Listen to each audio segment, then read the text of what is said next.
Para business leaders dan intellectual business community, kita jumpa lagi dalam acara CEO Reference.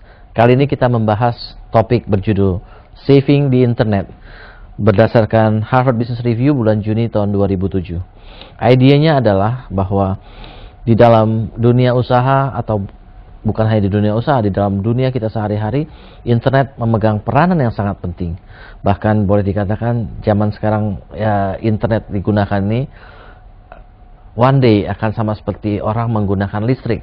Bayangkan kalau kita sekarang hidup tanpa listrik, mana mungkin. Nah, in the future, orang akan bergaul dengan internet sama seperti orang bergaul dengan listrik sekarang. Masalahnya adalah, di dalam dunia internet yang jauh lebih kompleks dibandingkan electricity, itu banyak hal-hal yang bisa menimbulkan masalah juga. Sehingga kita harus mempertimbangkan antara benefits dan resikonya, dan bagaimana kita bisa menghadapi hal-hal ini sehingga kita dapat mengambil benefitsnya dan menekan resikonya. Apa hubungannya dengan kita para business leaders dan CEO? Kalau kita baca berita ataupun dengar berita-berita di TV ataupun di koran yang kita mendengar penangkapan oleh KPK, misalnya kasus Artalita dan Jaksa Urip, apa yang mereka unggul dalam hal ini? Mereka punya data-datanya lengkap, ada SMS-nya, mereka punya pembicaraan teleponnya, dan juga dokumen-dokumennya. Itu yang membuat mereka bisa ditangkap. Dan juga kalau kita lihat, biasanya setelah penangkapan mereka menggeledah rumah calon tersangka tersebut. Dan apa tujuan pertama yang ingin dicari? Hard disk dari komputer orang tersebut. Kenapa? Karena di situlah tersimpan data-data semua di sana. Nah, sesungguhnya tidak perlu sampai diambil hard disknya secara fisikal. Kalau misalnya komputer tersebut terkoneksi dengan internet, ya, ada data jaringan, ada networknya, sama seperti perusahaan-perusahaan kita, pasti komputer-komputer server-server di perusahaan kita seringkali terkoneksi dengan internet, either itu konstan ataupun tidak konstan. Nah, di dalam network itu tidak perlu secara fisikal kita mengambil hard disk, yang kita bisa mengambil data-data di dalam server atau hard disk di perusahaan kita. Bayangkan kalau kasus yang seperti KPK tersebut terjadi di perusahaan kita, tetapi bukan data-data crime, tetapi data-data rahasia dari perusahaan kita diambil oleh kompetitor kita, tentunya kita akan pada posisi yang disadvantage. Karena itu kita akan membahas hal ini lebih dalam dengan menghadirkan narasumber ahli-ahli dalam masalah network security, ya. Karena yang kita namakan dengan internet adalah global system of interconnected computer networks yang menukar data, ya, yang terdiri dari berjuta-juta komputer satu sama lain terhubungkan dan bisa exchange data. Nah, karena itu perusahaan kita either dia punya close network ataupun open network langsung ke internet, itu sudah merupakan satu possible way orang untuk bisa masuk ke dalam sistem kita, masuk ke dalam data kita, dan mengambil apapun data yang mereka bisa ambil.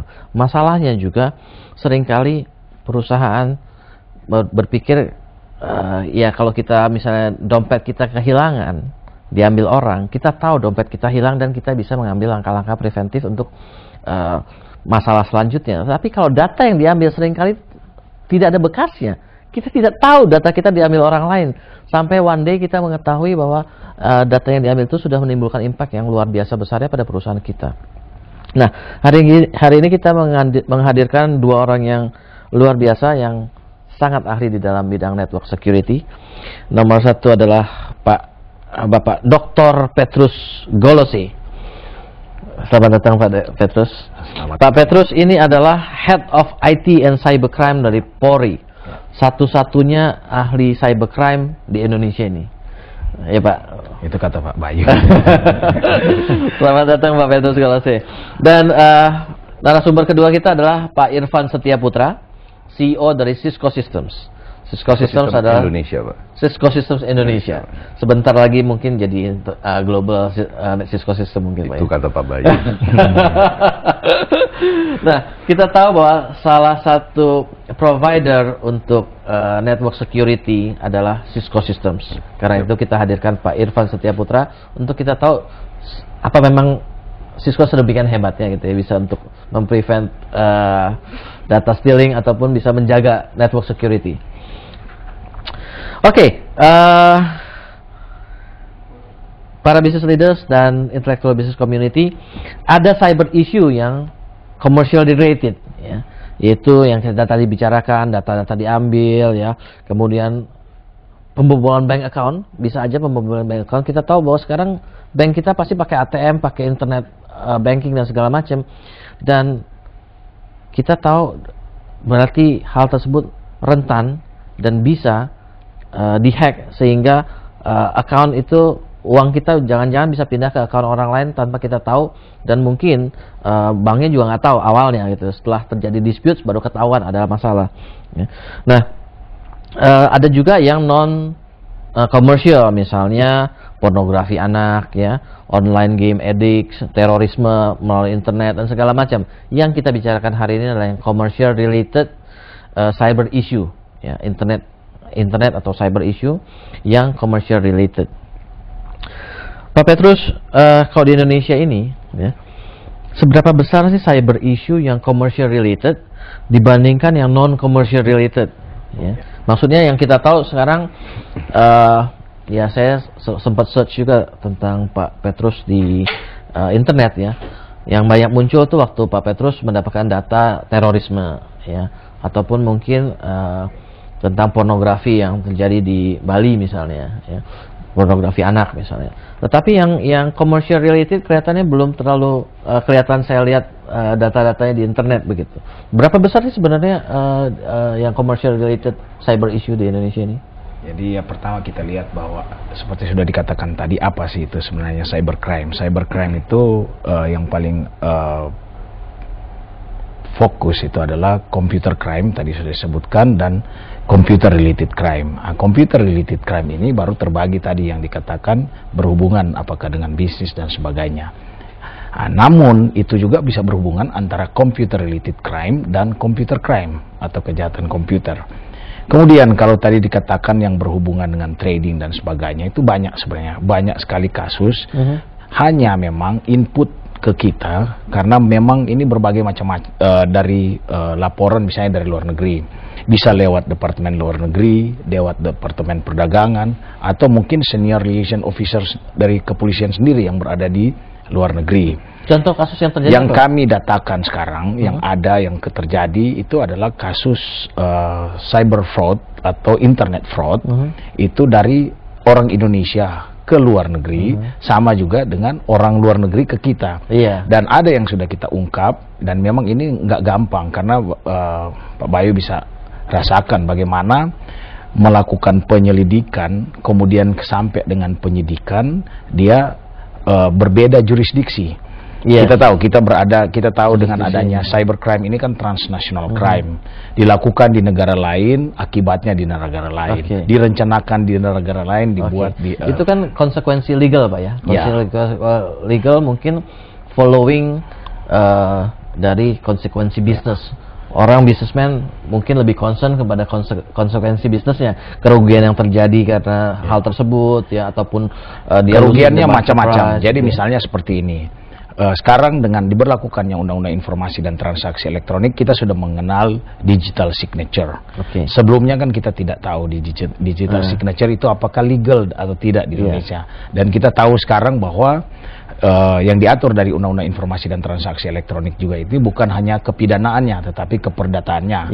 Kemudian kalau tadi bicara tentang kasus, kita bisa lihat juga contoh kasus yang terjadi, misalnya orang diposting di internet, misalnya yang tadi hubungan dengan, karena kita bicara tentang internet, kemudian menjual ini yang sangat simpel, kemudian orang lain dari luar negeri mengirim duit, ternyata cyber squatting, itu nggak jelas, barangnya nggak ada, kemudian orang yang dicari juga alamatnya fiktif, semuanya fiktif, kemudian dia sudah transfer duit. Dan ini contoh-contoh kasus yang terjadi, dan banyak sekali kerugiannya karena laporan dari seluruh penjuru dunia. Ada sekitar, kalau yang di kami itu ada sekitar 16 negara kemarin juga masuk. Ya, kalau kita lihat juga kemarin setelah financial market ada masalah, ada isu salah satu bank terlibat katanya gitu ya, yang go through internet dan rekomendasi untuk sell saham dari bank nasional kita itu, dan ternyata itu berita bohong gitu ya. Nah, itu kan boleh dibilang ya satu isu yang bisa merugikan perusahaan, tetapi bukan karena data di mining misalnya, ya, datanya diambil kemudian digunakan untuk satu purpose tertentu. Jadi dengan undang-undang yang sekarang, undang-undang informasi dan transaksi, itu penyebaran kabar bohong melalui media elektronik itu sudah bisa kena. Jadi nanti seperti ada informasi seperti itu mungkin akan kita follow up. Apabila ada orang yang menyebarkan informasi melalui sistem elektronik, itu akan bisa.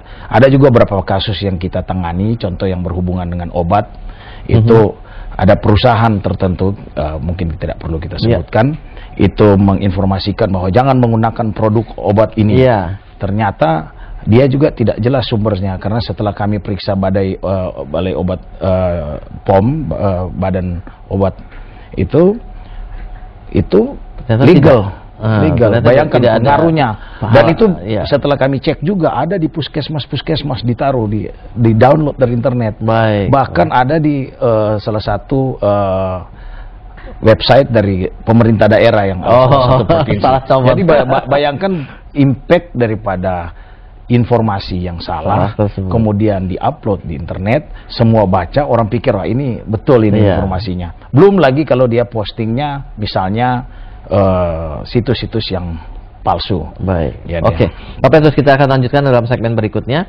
Para business leaders dan intellectual business community, silahkan bagi Anda yang ingin berpartisipasi, SMS ke 0896 kali 788, dan bagi yang terpilih akan mendapatkan buku berjudul Data Driven yang diterbitkan oleh Harvard Business Review, dan juga ada hadiah menarik lainnya adalah satu stick golf putter buat Anda yang terpilih.